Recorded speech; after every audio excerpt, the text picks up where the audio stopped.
尹锡悦想让韩国成为全球第9个拥有核武器的国家，问过中国的态度了吗？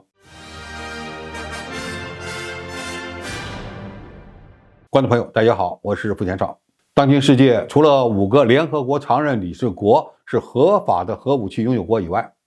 还有印度、巴基斯坦、以色列和朝鲜作为事实上的拥核国家，在全球防止核扩散的大背景下，包括伊朗在内的想拥有核武器的国家都面临着非常严峻的外交压力。可以这么讲，对联合国5常来说，最大的共同利益就是不能容忍再增加任何一个核武器拥有国。但是见过头铁的还没有见过比尹锡悦更头铁的。这位韩国新总统近日表示，我们的国家将引进战术核武器或自行制造，鉴于我们的科技能力，我们可以很快拥有自己的核武器。这是韩国总统首次表达可能会制造核武器的观点。尽管尹锡悦的这一表态很可能是为了迫使美国在朝鲜半岛恢复部署核武器，但是这一举动是自1991年以来首次提出，同样会刺激朝鲜半岛的敏感神经。尹锡悦认为选择一种切实可行的方式总是很重要的，他似乎指的是美国提供的更高水平的威慑，包括核威慑和常规威慑。但要注意，韩国并没有开发核武器的政策，更合理的选择是加强与美国的军事同盟，重新考虑美国对韩国的核保护伞，包括相关核武器的实际部署。与此同时，尹锡悦政府还突然加速推进萨德导弹的部署进度，暗示了不惜与中国翻脸的决心。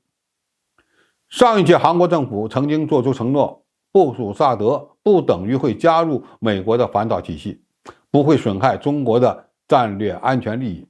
现在不仅仅是用于反导的萨德，就连用于进攻的核武器也要部署了。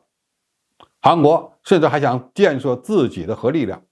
那么他们有可能研制核武器吗？可以说根本不可能，因为中国、美国、俄罗斯都不会同意。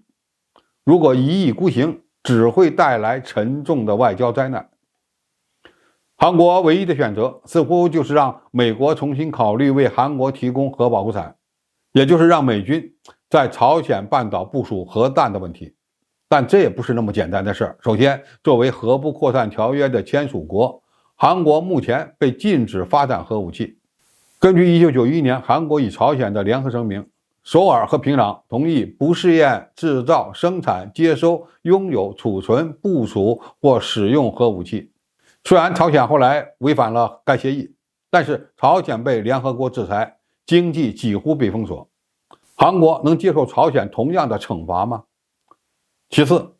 美军也需要重新评估一下朝鲜半岛可能发生核冲突的现实。在朝鲜半岛部署核武器反而更容易引发核冲突，而朝鲜还是一个拥有洲际导弹的国家，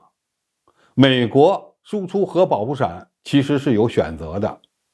真到了要玩命的时候，可就没那么积极了。最后，美军在韩国部署核武器，很可能会成为朝鲜短程核导弹的打击目标，这个风险美国人可不愿意承担。核战争打不得已经成为核大国的共识，而一旦美国逆潮流而动，在最坏的情况下可能会造成核武器在世界范围内扩散，朝鲜半岛将出现致命的军备竞赛，其他亚太国家可能也会暗中发展自己的核武器或扩大他们现有的武器库。另外，韩国想发展核武器，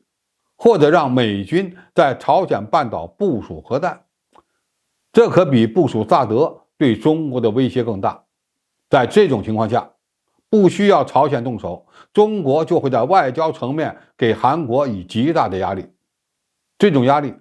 当然也会传递给美国。一个最直接的严重后果是，中国可能会考虑进一步加大核武库的建设。就问美国人愿意不愿意接受这个结果了。好，今天的评述就到这里，谢谢大家收看，我们下期再见。